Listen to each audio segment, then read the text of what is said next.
evening and welcome to Tucker Carlson Tonight. Sean Hannity was named a client of Michael Cohen, the president's lawyer, in some afternoon courtroom drama. We'll give you the details of what exactly happened, and then you will hear from Sean himself. That's ahead. But first tonight, the full transcript of former FBI Director Jim Comey's interview with George Stephanopoulos has been released. It's a massive interview, clocking in more than 5 hours, and it's deeply revealing. By now, you've probably heard a lot about what Comey has had to say about Donald Trump, and not very much of that was newsworthy, it turned out. The real value of this interview is what it says about James Comey. By the end, you realize that Comey never should have been FBI director. He's too partisan. Trump's main mistake was in not firing him on Inauguration Day. In his interview with ABC, Comey defends his prosecution of Martha Stewart, who you remember went to jail for lying to federal prosecutors. He then attacks General David Petraeus. According to Comey, Petraeus should have faced far more than a lone charge for mishandling classified information. He should have gone to prison for lying. In Comey's words, lying, quote, strikes at the heart of our rule of law in this country. Fair enough. The powerful should be held accountable for their misdeeds. But then Comey goes on to talk about the Mark Rich case. Do you remember that? On his way out of office, Bill Clinton sold a presidential pardon to a wanted felon who fled the country. Comey is unambiguous about that case. Quote, I've never heard of another case where a fugitive from justice was pardoned.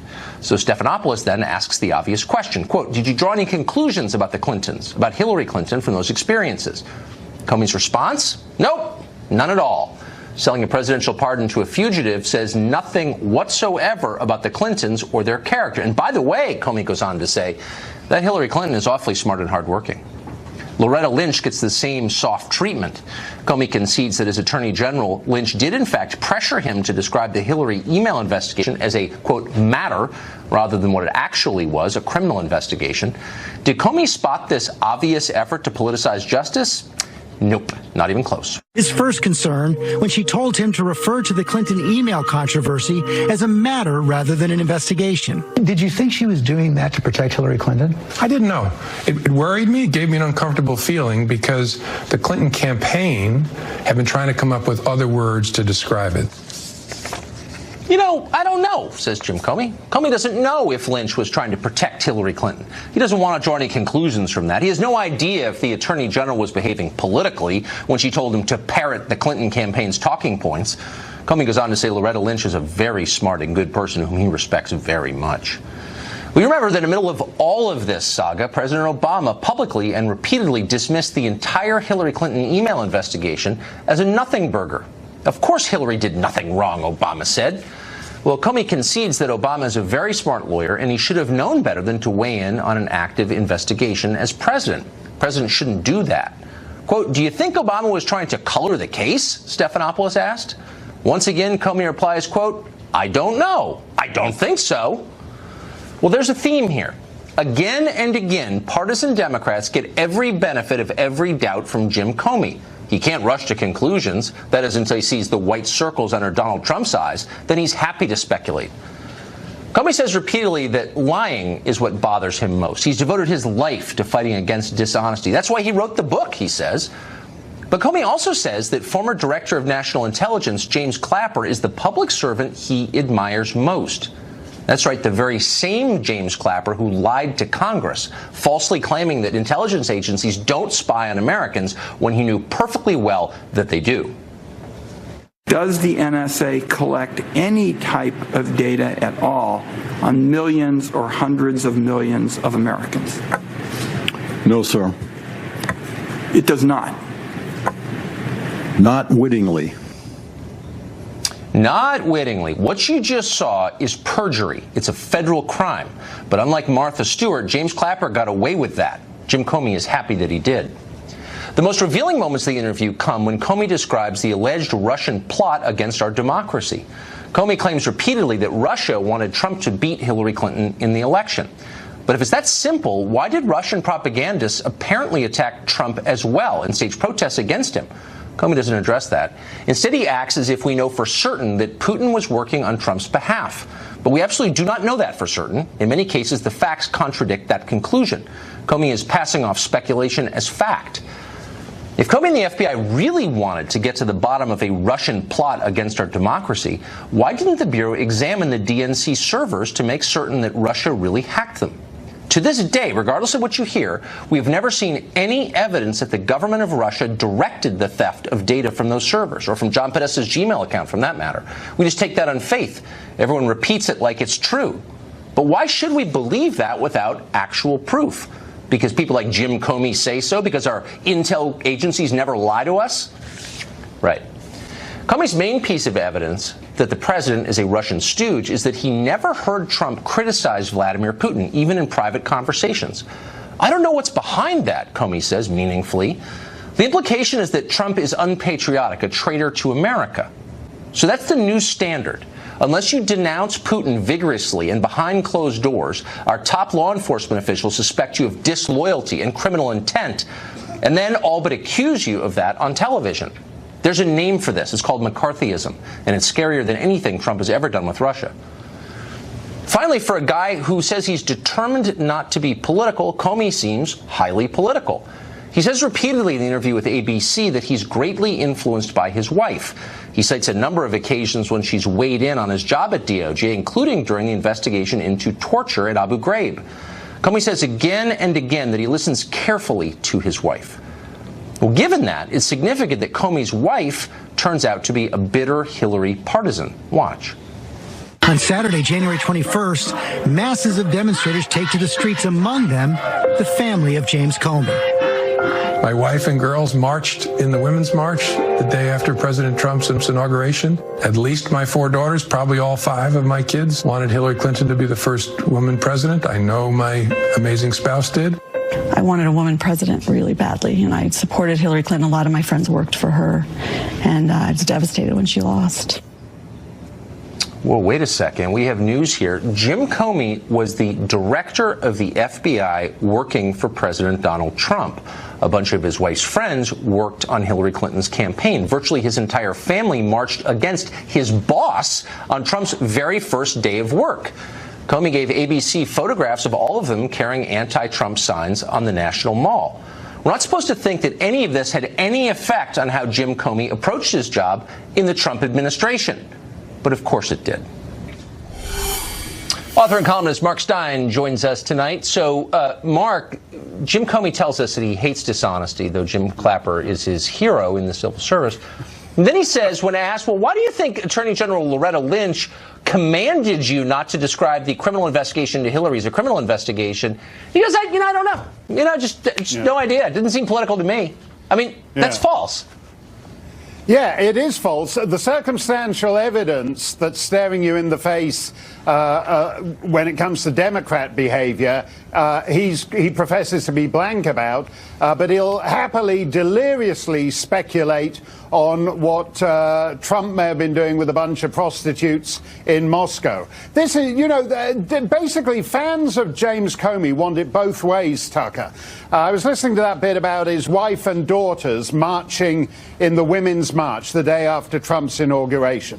On the one hand, we're told that James Comey is a straight shooter, a straight arrow, a Boy Scout. He's a nonpartisan civil servant.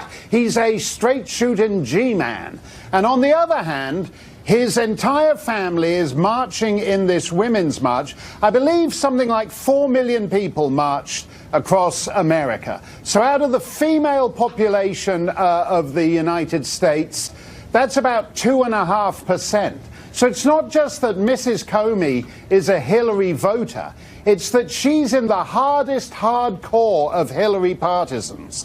His number 2 at the FBI, Andrew McCabe, his wife is a Democrat candidate in Virginia. Again, it's not that, these are just people who pick candidate A or candidate B. They're in the hardest hardcore of partisans, and Comey and McCabe's tenure at the FBI was marked by a bizarre, grotesque partisanship that is far closer to obstruction of justice. If you look at the way Lynch behaved, McCabe behaved, Comey behaved, Strzok behaved, Page behaved, is far closer to real obstruction of justice than Trump is supposedly being investigated for.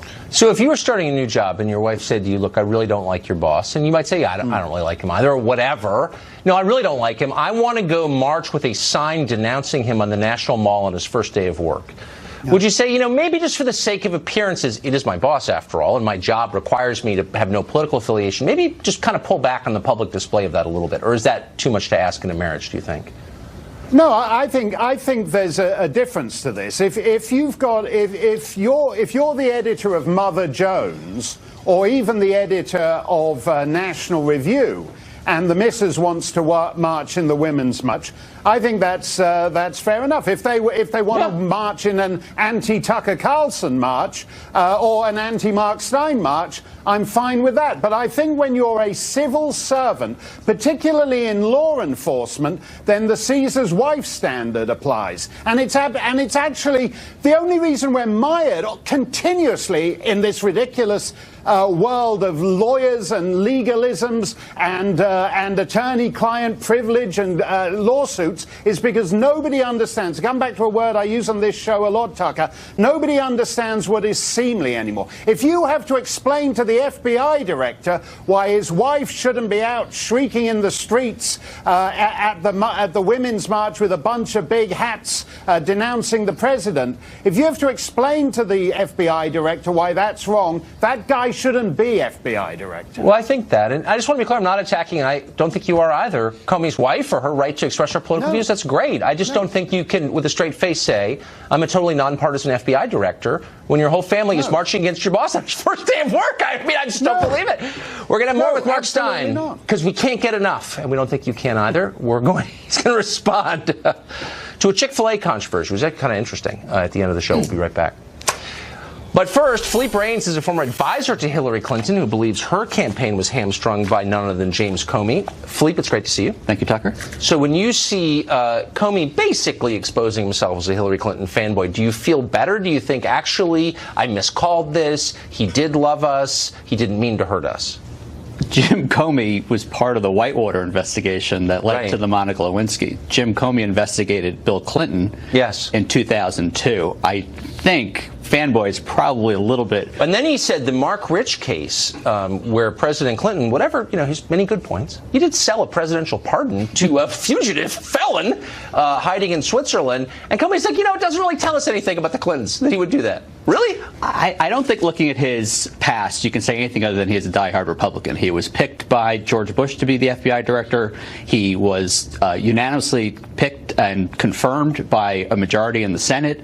That's all true. That is all true. But when you watch this interview, I mean, you're right. You're absolutely right. His daughters, who are women, who voted and walked in the march. Right, but I don't. As did Jared Kushner's brother. I don't know that means that Jared is against his father-in-law. And John Kasich is a diehard Republican, and so is Nikki Haley. But there are distinctions among Republicans, and this is a guy who has strong political beliefs, and they sort of emerged during the course of this 5-hour interview in an unmistakable way. He prefers Hillary to Trump. There's no way you can reach another conclusion. I think if that was true, she'd be president right now.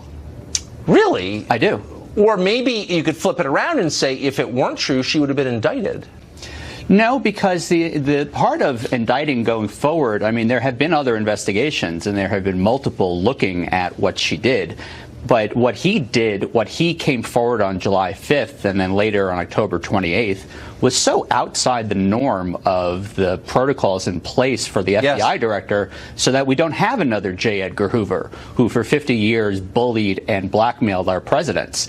So it's impossible to think that he in any way was helping Hillary Clinton. Well, I think he wanted to, and I have said many times to you and I think others, it's not clear what Jim Comey wanted. Well, here's the most remarkable part of the interview to me, where he said to George Stephanopoulos, I never heard Donald Trump criticize Vladimir Putin in private, and held that up as evidence that somehow the president did something wrong. Are we now required in our private conversations to criticize Vladimir Putin, or else we'll fall under suspicion of law enforcement? Well, I think you're seeing with Jim Comey what Jim Comey does best. He likes being in the spotlight. He likes being the victim and the hero. He's clearly venting about his time at the FBI and under President Trump and being fired. You can debate about whether private conversations, whether about Putin or not, were appropriate to be disclosing. But if you set aside, and I know this is a little convoluted, but there's Jim Comey, the man who had his actions and did things that really call his judgment into question. Then you have the Jim Comey who rationalizes why he does things. And I think that's right. No, I actually agree with a lot of what you're saying, but I just want to know what the standard is. But I think it doesn't undermine everything he's done. And more importantly, he's been gone for a year. That's true. But he's no longer driving the train. But he says this, and I thought actually Stephanopoulos did a pretty good job in the interview, but I was sort of struck that he didn't respond when Comey said, worst of all, he never criticized Vladimir Putin. So watching everything that's happening around us, I wonder, is that still okay? Is it okay? Can you be a good American and not criticize Vladimir Putin in your private life? It wasn't a private life. They were in the Oval Office. No, but it's intelligence. It's just a conversation. They were talking about Russia's meddling in the election. I know you and I have different opinions of that, but it would be the time for someone to say, I want to get to this Russia part. I think he was shorthanding Putin. And maybe, again, he shouldn't talk about private conversations. But his point is that Donald Trump wasn't taking much of an interest or concern with Russian attacks on our system. Well, I think that was his larger point. I'm not either. I'm actually not concerned by that. I think it's like number 1,100 on our list of things to worry about. But I still think I'm a good American who cares about the country. And I guess I just don't want to live in a McCarthyite world where you're judged by the things that you don't say and your loyalty's impugned. Well, some would argue that a McCarthyite world is asking your FBI director for loyalty. Yeah, well, he didn't get it. Philippe, thank you. Thank you for having me. I like the glasses, by the way. Well, Stormy Daniels took advantage of a media horde today in New York. We'll have that, plus Sean Hannity's response to the new revelations about attorney Michael Cohen. Stay tuned. You didn't vote? No. Why not? I'm the director of the FBI. I'm trying to be outside of politics, and that I shouldn't be choosing between the candidates. Well, sure, Jim Comey ignored obvious misconduct by former Attorney General Loretta. Well, yeah, because you have a gun and you have permission to use it against American citizens, so the standard's higher for you. This guy put Martha Stewart in prison, and I'm glad he did. By the way, I slept easy when she was finally put away.